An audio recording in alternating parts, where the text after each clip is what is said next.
Jangan buat bising, kata dia. Dan mulut cikgu waktu tu dah start tukar mak kami dah. Baca sesuatu tau. Saya perasan tau, wajah semua orang ni dah cuak dah. Dah takut dah waktu tu, menggigil-gigil lah. Memang nampak kaki tu bergetar tau. Sebab saya pun rasa benda yang sama waktu tu.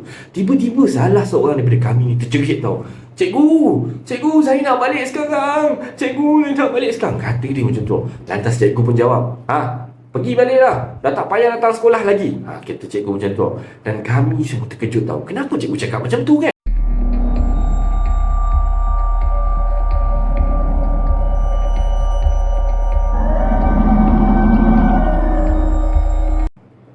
Assalamualaikum warahmatullahi wabarakatuh dan salam sejahtera kepada anda semua. Selamat datang ke channel Kisah Seram Malaysia.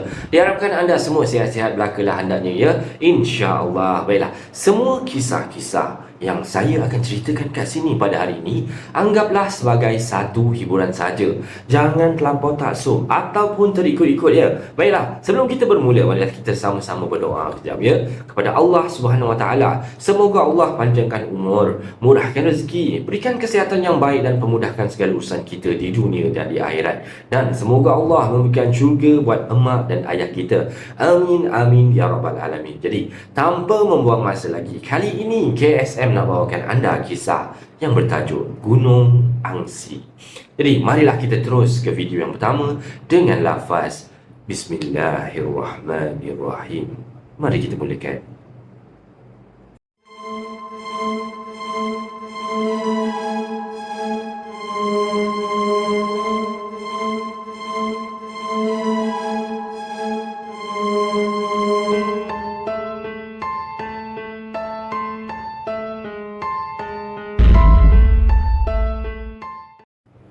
Okey, baiklah. Macam KSM katakan tadi, untuk kisah yang kali ini kita nak cerita pasal kisah dekat Gunung Angsi, kisah pendakian, kisah hiking macam itulah. Jadi untuk kisah yang pertama ni, kisahnya datang daripada Wakman. Wakman ni selalu hantar kisah pada kita lah Baiklah, kita terus dengan kisah dia.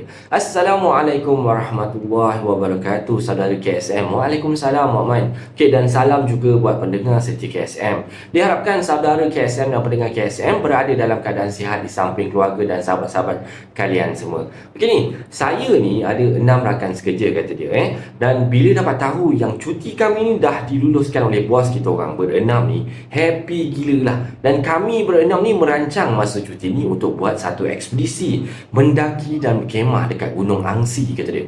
So, kawan saya yang nombor 1 ni nama dia Aiman tau. Okey, yang nombor 1 ni nama dia Aiman, yang nombor 2 nama dia Fauzi, yang nombor 3 nama Zikri, nombor 4 Diana, dan nombor 5 Azlin, dan nombor 6 tu awek saya, kata dia. Nama awek dia Fatihah. Okey, tibalah masa yang dan hari yang telah kami rancang tu untuk nak buat ekspedisi mendaki dan berkemah tu lah ya. Yang timbulkan idea ni untuk buat semua ni adalah si Fatihah yang cakap kat saya, kata dia. Sebab dia tahu saya ni sukakan aktiviti macam ni. So, saya pun ikutkan je lah. Jadinya, sebelum pergi, saya ajak semua orang ni berkumpul dulu lah untuk saya bagi taklimat dan bagi tugas masing-masing. So, Aiman dengan Amir ni penunjuk jalan lah. Manakala Fauzi dengan si Azli ni pula, mereka ni kena pasang kemah. Bila dah sampai nanti, kena pasang kemah. Dan saya, Zikri, Diana dan Fatihah ni terpaksa mengambil tugas sebagai tukang masak. Masak-masak lah dekat sana. Okey, so masing-masing tengah excited ni kan. So masa ekspedisi ni, kita orang sewa satu biji van tau. Jadi saya ni kena jadi seorang sebagai pemandu lah. Perjalanan yang memakan masa lebih kurang dalam 2 jam ni tak membosankan langsung. Sebabnya masing-masing sibuk duk bercerita tu ni kan. Terus excited waktu tu.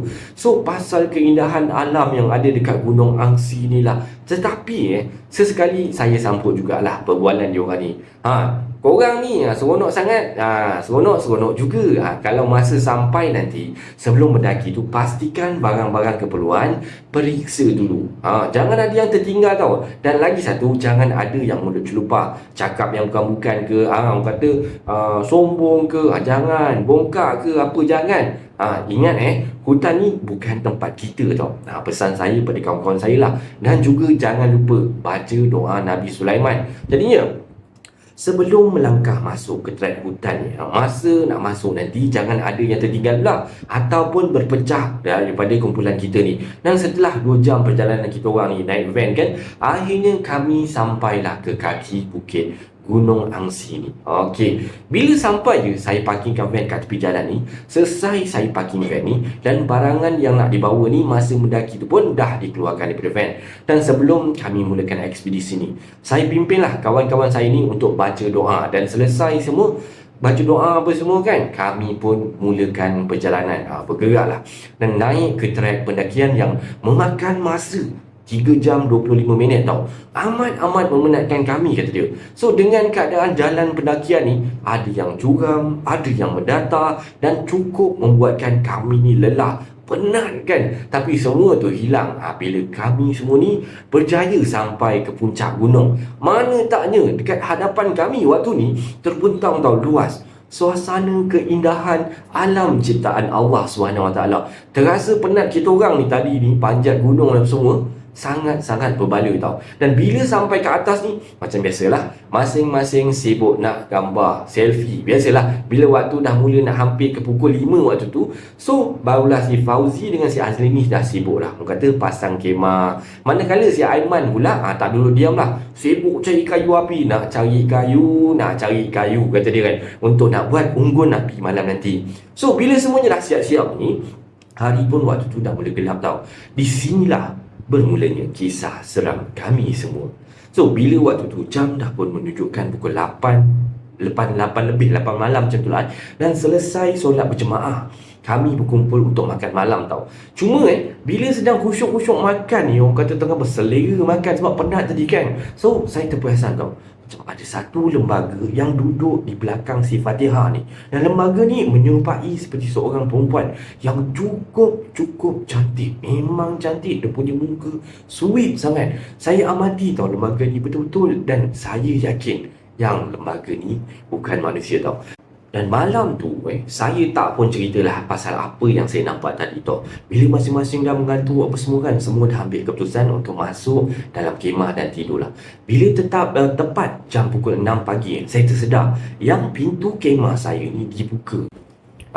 Kau Li, nak ingatkan siapa tadi?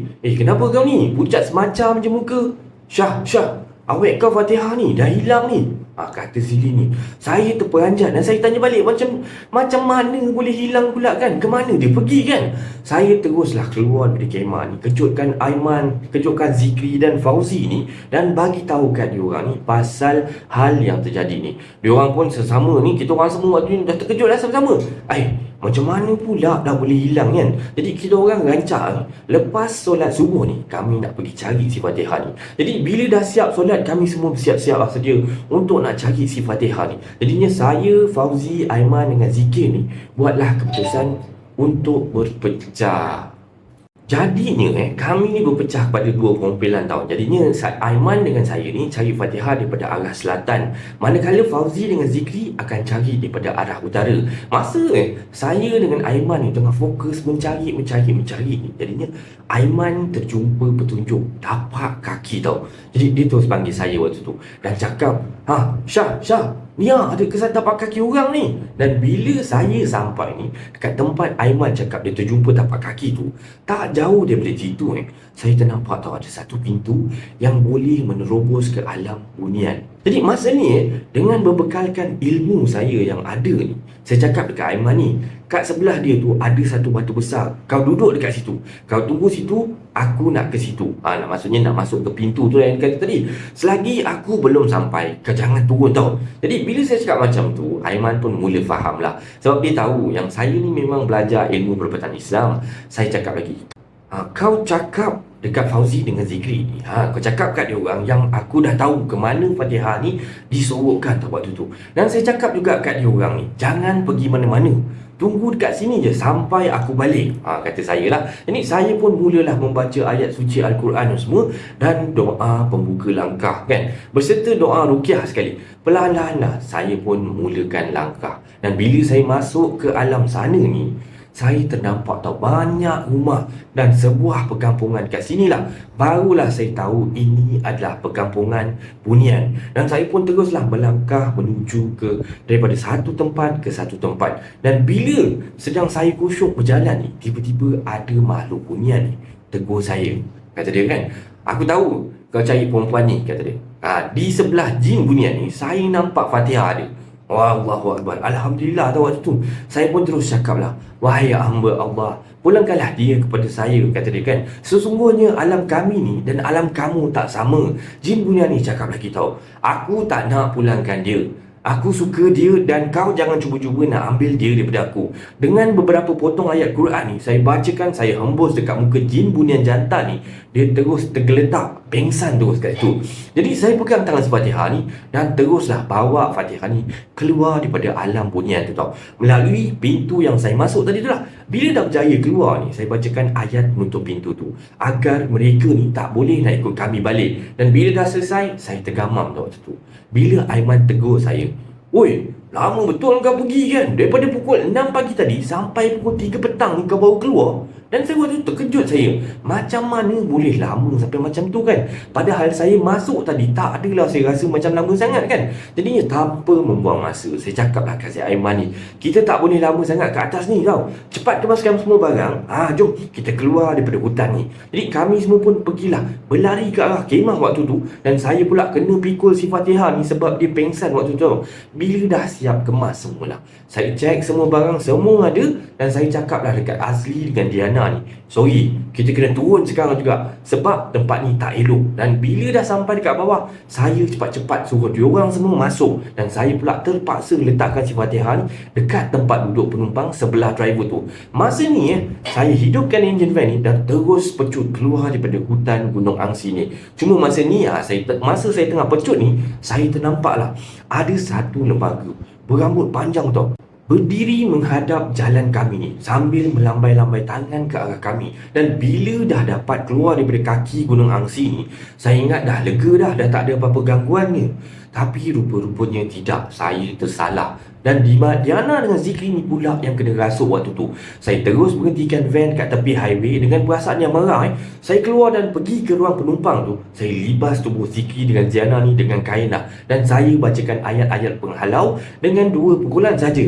Jadinya Diana dan Zikri ni waktu tu terus tumbang tau. Dan masa ni saya letakkan diorang ni balik ke dalam van dan teruslah bergerak. Dan bila sampai je dekat rumah saya ni, Fatihah, Zikri dan Diana dah mula sedar tau waktu ni. Fatihah ni bila sedar, dia dah sedar dia orang pertama yang dia cari ni ialah saya. Dan teruslah dia menangis. Dan bila semua dah okey dah, saya minta Aiman hantarkan Diana, Azlin, Fauzi dan Zikri ni untuk balik ke rumah masing-masing. Manakala saya pula terus hantar si Fatihah ni balik ke rumah dia. Dan sekian, ini adalah kisah seram saya, kata dia. Agak menarik jugalah Yelah, Wakman ni mungkin cerita dia waktu dia muda-muda dululah. Dan Wakman ni dia memang ada belajar ilmu-ilmu perubatan Islam menurut kata dia. Baiklah, ini adalah kisah seram Malaysia yang pertama. Harap anda terhibur dengan kisah yang ini. So, ada lagi kisah berkenaan dengan Gunung Angsi ni. Hari ni kita cerita pasal Gunung Angsi je lah kan, tak payah cerita pasal lain. Okey, kita terus dengan kisah yang kedua.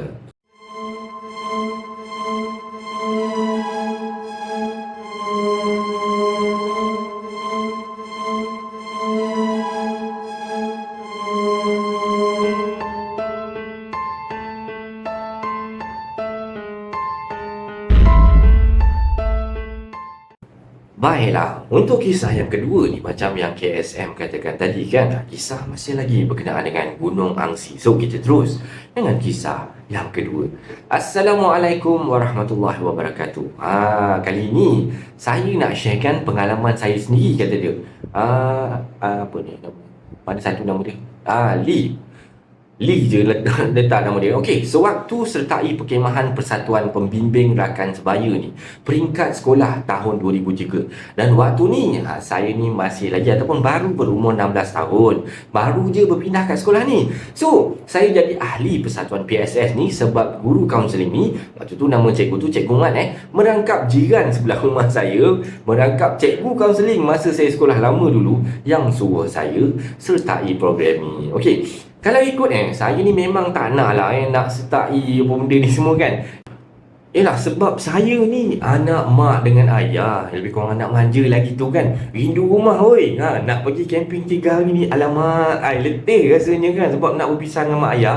Jadinya tibalah waktunya berangkatlah intan payung mak saya ni untuk pergi bercamping ni. So, dah lah cikgu ni jiran sebelah rumah kan. ada yang aku kena bahan ni kalau tak join, kata dia, sebab cikgu sebelah jiran belah rumah je mendaki Gunung Angsi ni termasuklah dalam agenda program ni. Jadinya ada aktiviti lain lah sepanjang 3 hari ni. Jadi saya ceritalah terus berkenaan dengan hari peristiwa yang mana saya boleh tersesat dekat dalam Gunung Angsi ni. Okey, kita terus dengan cerita dia. Cikgu Mat ni sebenarnya dah banyak kali dah briefing kat kita orang waktu ni. Waktu dekat sekolah lagi Cikgu Mat dah briefing kat kita orang. Apa nak dibawa, cara nak pakai, cara menjaga keselamatan, segala-galanya lah. Masa naik bas macam biasalah, kami jalan, orang kata brisk walk lah, denai laluan track ni yang luas tetapi sedikit mendaki lah. Cuma dinasihatkan kena pakai kasut yang sesuai waktu tu. Kalau pakai kasut khas hiking ni punya kasut ni, lagilah bagus kan, sebab dia punya tapak tu memang sesuai untuk mendaki macam tu lah.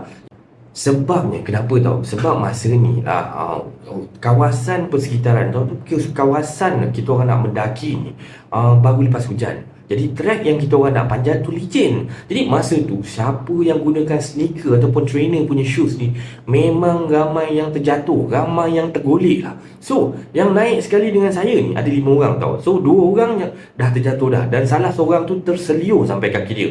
Jadinya nak elak jatuh ni, saya akan bagi bantuan lah sambil pegang pokok, tangan sebelah lagi tarik kawan ni. Jadi nasib baiklah sebab waktu tu ayah saya bagi saya pinjam kasut Timberland Fuyo kan, kasut kerja dia kata dia kan.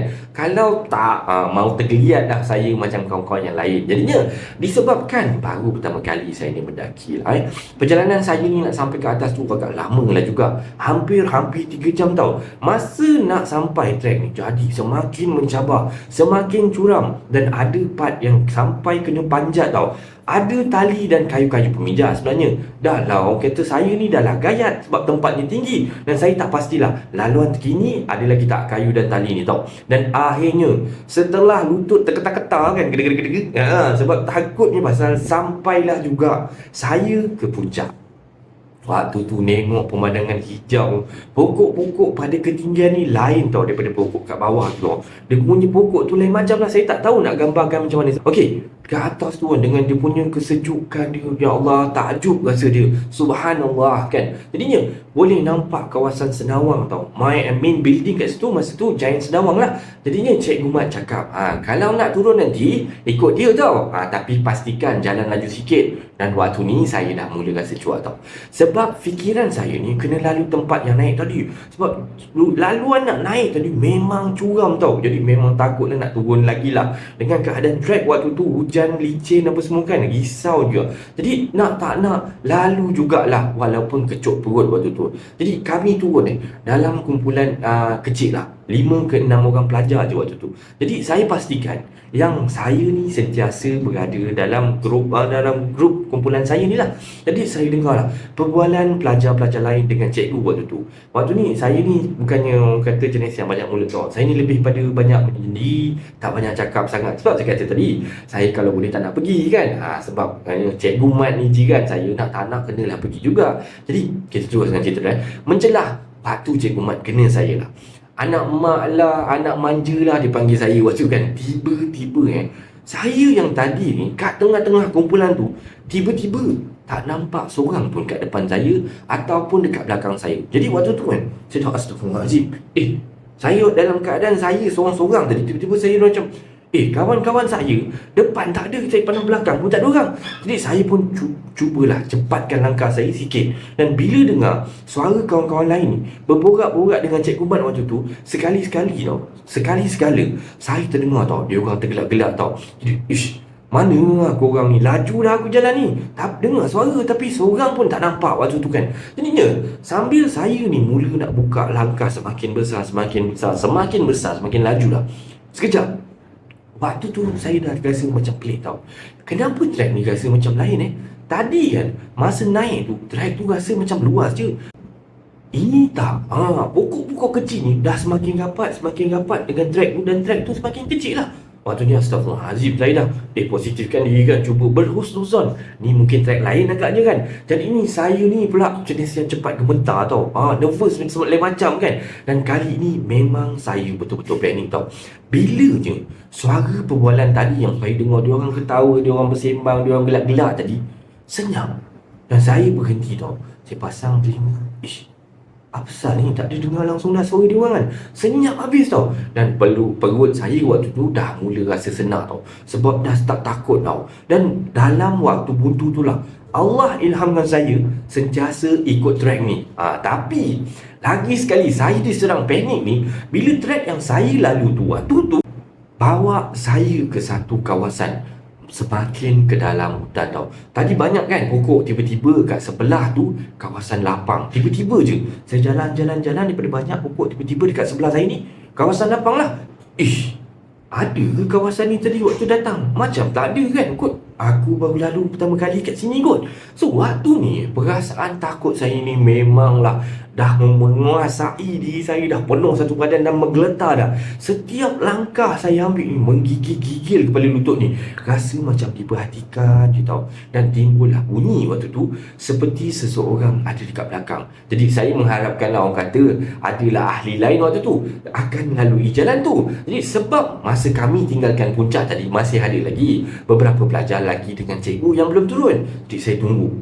Tapi sekali lagi Allah ilhamkan saya ni untuk teruskan perjalanan ke arah kanan saya. Walaupun saya rasa berat nak berjalan waktu tu, situasi saya ni takut dan penat dah waktu ni.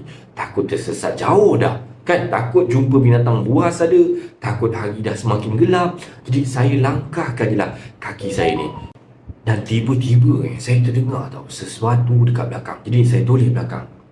Tapi apa? Nak nangis pun ada waktu tu. Jadi tapi ni saya tahan tau. Yang saya perasan trek yang saya lalui waktu ni banyak betul tau daun-daun gugur kat tu. Seolah-olah trek tu tertutup dengan daun tu.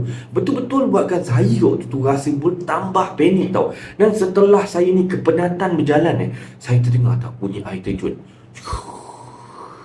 Bukan main lega lagi saya waktu tu.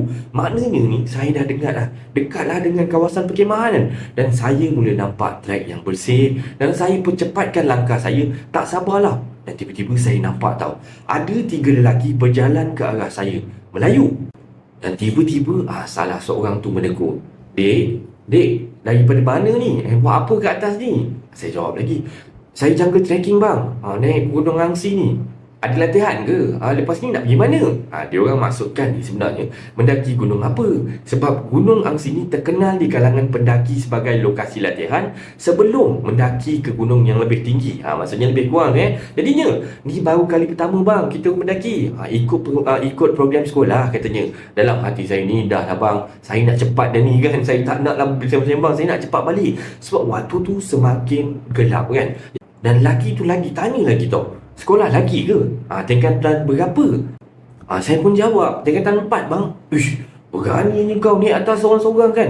Dia tak tahu tau yang sebelum ni saya ni macam nak putus jantung saya ni takut. Okey bang saya turun dulu okey dek. Baik-baik tau dek.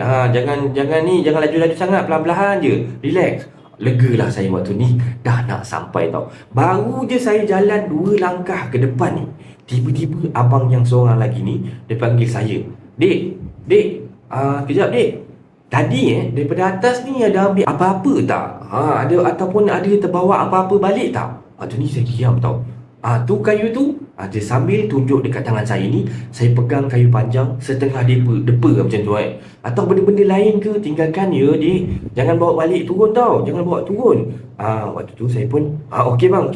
Terima kasih bang kerana ingatkan. Dan tiba-tiba barulah saya teringat tau, ada sebotol air dalam beg galas saya waktu tu. Air tu pun saya ambil daripada mata air dalam perjalanan naik tadi. Jadi saya cari punca air mata air kecil ni yang kebetulan ada berdekatan lah kat situ. Jadi saya tuangkan air yang belum terusik tu dan sambung perjalanan saya. Jadi saya bangun dan dah rasa dah seperti semua beban, semua perasaan takut saya tadi tu dah hilang tau semata-mata. Jadi langkah saya ni rasa macam ringan je tau. Sampailah saya ni dekat tapak perkemahan. Dan saya tengok waktu tu sunyi je tau. Saya duduk dekat tempat yang selalu jadi tempat hidangan makanan tau. Dan tiba-tiba Cikgu Mat muncul dengan muka hairan dan terkejut muka Cikgu Mat ni. Kau ni dari mana ni? Baru sampai ke? Ya cikgu, ya baru sampai. Bukan kau tadi turun sekali dengan cikgu ke tadi? Jadi ni saya diam tau. Muncullah kawan-kawan saya yang lain tadi daripada ruang solat waktu tu. Dia orang ni dah siap, orang kata makan tengah hari dan mandi dah siap. Nabila, tadi Umi ada sekali dengan kita kan? Kau tak perasan ke yang dia tertinggal? Dan Nabila, Nabila ni kawan saya lah. Nabila pun jawab, ya cikgu, saya jalan sebelah Umi je tadi, tapi tak perasan pula yang dia tertinggal. Ni kata jawab Nabila kan. Salah seorang pelajar kepercayaan cikgu sampai tau. Fahim? Kau turun tadi, tak perasan ke Umi? Dan kau tengok dia ni baru sampai ni. Fahim ni? Cikgu orang kata tugaskan dia ni jejak pelajar-pelajar yang masih dekat atas tau. Kalau ada yang cedera ke, yang sesat ke. So, waktu ni Fahim dia macam terkejut juga tau. Bila cikgu Mat cakap macam tu, Dik, saya tak nampak Umi cikgu. Kata si Fahim ni. Waktu tu semua diam tau. Tak apalah cikgu, saya nak mandi dulu. Saya cakap macam tu. Dan selesai saya uruskan diri dan saya ni didatangi oleh cikgu Mat tu. Macam mana kau boleh jumpa jalan turun ni? Saya ikut nasihat cikgu je. Saya ikut track je cikgu. Rupanya lepas saya sampai, ada lagi yang baru sampai tau. Dan ada seorang kawan saya ni, nama dia Ina lah. Ina ni pula lagi lah masalah. Dia pengsan daripada atas tadi. Mungkinlah si Ina ni ada penyakit lah. Dan dia ni dibawa turun oleh cikgu, Cikgu Mat ni, yang berkhidmat, yang pernah lah berkhidmat sebagai askar. Macam tu lah pengalaman pertama saya mendaki. I put the blame on me, kata dia. Saya terlega sampai boleh terpisah daripada kumpulan perkara mistik, kata dia. Makhluk lain tu memang wujud, tapi ia sekadar mengganggu je. Tujuannya pun memang tak, orang kata nak menyesatkan manusia lah, tapi bukanlah nak mencederakan ke, nak apa ke. So pada anda semua yang baru nak berjinak-jinak dengan hiking ni, ikutlah nasihat guidance anda sepanjang berada di dalam hutan ni. Sentiasa ambil tahu tips dan cara menjaga keselamatan anda. Walaupun pada pendakian ni, di trek yang mudah ke, trek yang susah ke, sentiasalah mematuhi peraturan hutan. Mana yang tertulis, mana yang tak tertulis.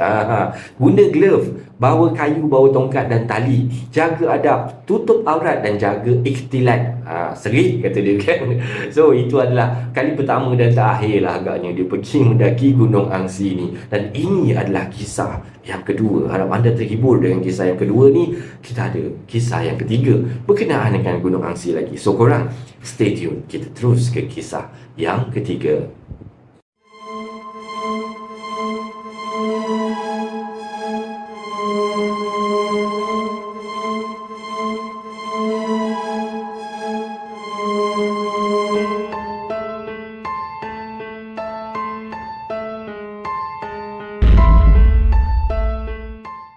Baiklah guys, untuk kisah yang ketiga ni, okey. Assalamualaikum warahmatullahi wabarakatuh. Kali ini pengalaman saya ialah pengalaman diri sendiri, kata dia. Kisah benar yang benar-benar berlaku pada diri saya di ketika waktu tu di bangku sekolah menengah dan semasa saya menyertai ekspedisi mendaki Gunung Angsi. Okey, sampailah sahaja kami ni dekat Ulu Bendul tu. Kami akan bermalam dekat situ lebih kurang dalam 2 hari 1 malam, kata dia.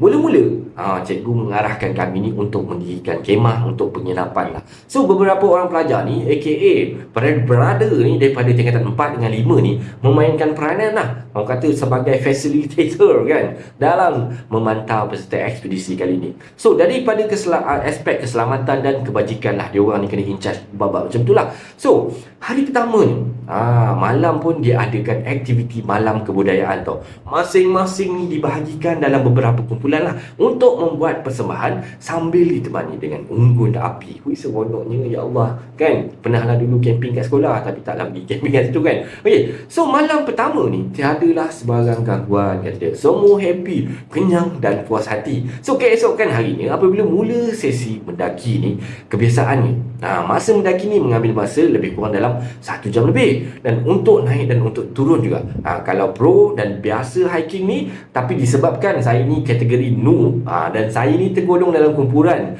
berbadan besar, kata dia kan. So maka faham-faham saja lah.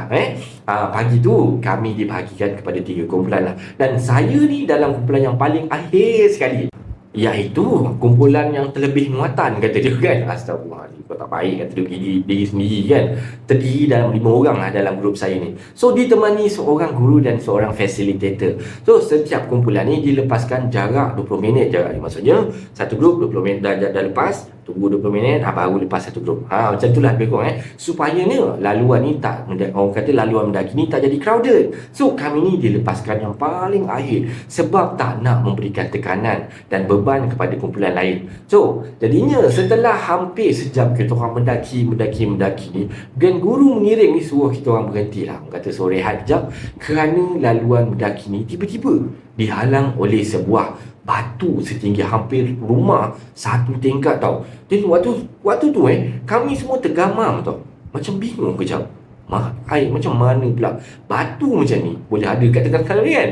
So padahal laluan yang kami gunakan semua tu adalah sama dengan kumpulan-kumpulan yang lain kan. Jadi cikgu dengan facilitator waktu tu bingung jadinya, macam mana grup sebelum ni lepas laluan ni agaknya kan. Waktu tu cikgu pun usahalah mencari jalan alternatif lain tau untuk melepasi halangan tersebut. Jadi kami semua pun waktu tu buntulah masing-masing. Tiba-tiba langit mula menjadi gelap tau, dengan guruh yang berbunyi gerang-gerung kan, dan hujan pun turun dengan lebat sekali waktu tu. Habis semua orang kat situ lencun habis tau. Kilat dengan guruh sabung menyabungnya, cikgu pun mengarahkan semua mencangkung kat tanah tau waktu tu dan berpeluk tubuh untuk mengelakkan daripada terkena panahan kilat. Dan masing-masing ni waktu tu dah kebasahan tau, dah sejuk menggigil-gigil semua waktu tu.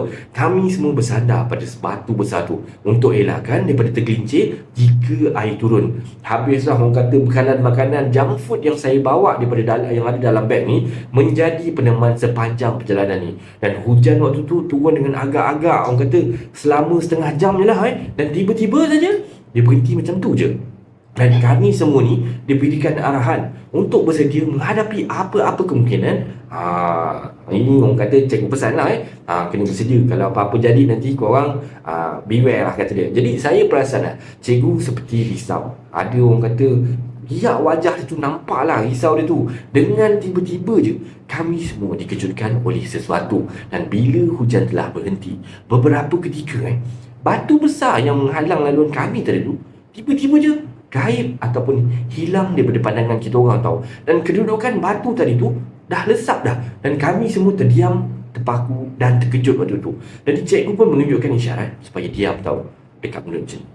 Jangan cakap apa-apa lah macam tu dan arahkan kami semua berkumpul. Cikgu mula mengira bilangan kami tau. Dan dari tadi kita orang ni ada 7 orang lah semua sekali kan. 5 orang peserta grup ni, betul tak? So seorang facilitator dan seorang cikgu. Dan total ada 7. Bila sekarang ni kita orang kira ataupun cikgu saya kira, total dia 8 orang weh. Jadi waktu tu kita orang dah mula takut, dah mula mengemang, dah mula fikir macam-macam, bukan-bukan dan menjerit lah. Adalah dengan facilitator ni sekalipun menjerit tau. Tapi cikgu suruh relax, tenang kata dia kan, bertenang dan diam. Jangan buat bising kata dia. Dan mulut cikgu waktu tu dah start tukumak kami dah baca sesuatu tau. Saya perasan tau wajah semua orang ni dah cuak dah takut dah waktu tu, menggigil-gigil lah. Memang nampak kaki tu bergetar tau. Sebab saya pun rasa benda yang sama waktu tu. Tiba-tiba salah seorang daripada kami ni terjerit tau. Cikgu saya nak balik sekarang. Cikgu saya nak balik sekarang, kata dia macam tu. Lantas cikgu pun jawab, pergi balik dah tak payah datang sekolah lagi. Kata cikgu macam tu. Dan kami semua terkejut tau. Kenapa cikgu cakap macam tu kan? So dengan pantas salah seorang daripada kami bangun daripada kita orang duduk tadi tu kan. Dia bangun, lepas tu dan jalan terus menuju jauh ke dalam hutan tau. Dan cikgu berikan isyarat jangan pandang dan diam saja waktu tu. Dan kami semua hanya tunjukkan kepala, tundukkan ke bawah je. Dan dalam ketakutan dan tertanya-tanya, siapa yang jawab dan jalan tadi tu sebenarnya? Dan muka budak tu pula tak pernah nampak pun daripada kelas mana budak ni. Dan saya sempatlah, facilitator yang mencangkung kat depan saya ni, sebelah ni, dah terkencing dalam seluar ni sebab ketakutan tau. Dan kuat gak bau hancing dia tu, makan petai ke apa kan. So dan setelah beberapa ketika lah, cikgu pun berhenti tukumak kami itu dan suruhlah kami beratur satu barisan untuk membuat kiraan semua. Alhamdulillah kali ni bilangannya cukup lah. Orang kata tak lebih tak kurang kan. Cukup sewaktu pergi, sama lah macam waktu pergi tu. Dan cikgu pun mengarahkan kami semua untuk balik ke kamp dan hentikan pendakian kerana khawatir akan berlaku lagi gangguan. Jadinya sedang kami nak patah balik ke kamp ni, kami disapa lagi oleh grup lagi satu yang awal tadi dah dilepaskan tadi. Dan mereka tanya, Kenapa tak naik kan? Lantas cikgu pun terangkan apa yang telah terjadi. Lalu cikgu dengan kumpulan tadi pun cakap, mana ada hujan? Kami semua daripada atas ni, elok je cuaca, tak ada hujan langsung. Dan tak pernah pun ada batu besar yang halang laluan kita orang tadi. Barulah kami perasan yang tanah yang kami pijak ni tak basah langsung. Hanya baju kami yang basah saja waktu tu. Memang pelik kan? Jadi, memang kami lihat tak ada kesan batu besar tu pun dekat tengah jalan tu. Jadinya, kami pun pulang ke camp dan sehingga hari inilah, saya tertanya-tanya tau dalam hati ni. Ketika tu, kami ni dekat alam mana sebenarnya? Siapa budak yang jalan balik dalam hutan tu? Mana datang hujan tu?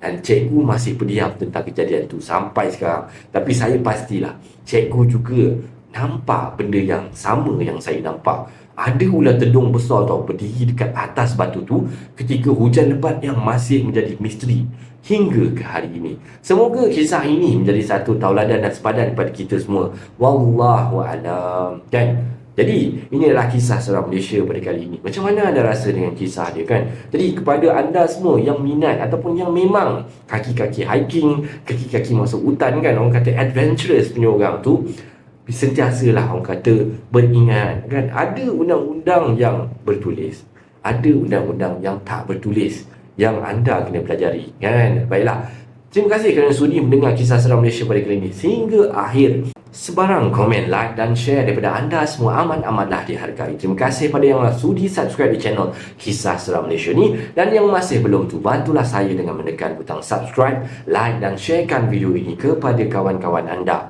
Sokongan daripada anda semua adalah ibarat satu pembakar semangat buat saya untuk terus berkarya, agar saya terus berusaha untuk membuat banyak video-video yang baik, yang menarik dan berkualiti untuk anda semua tonton, insya-Allah. Jadinya, yang baik itu datang daripada Allah Subhanahu Wa Taala dan yang buruk itu datang daripada kelemahan diri saya sendiri. Saya akhiri kisah seram Malaysia pada kali ini dengan lafaz Assalamualaikum warahmatullahi wabarakatuh.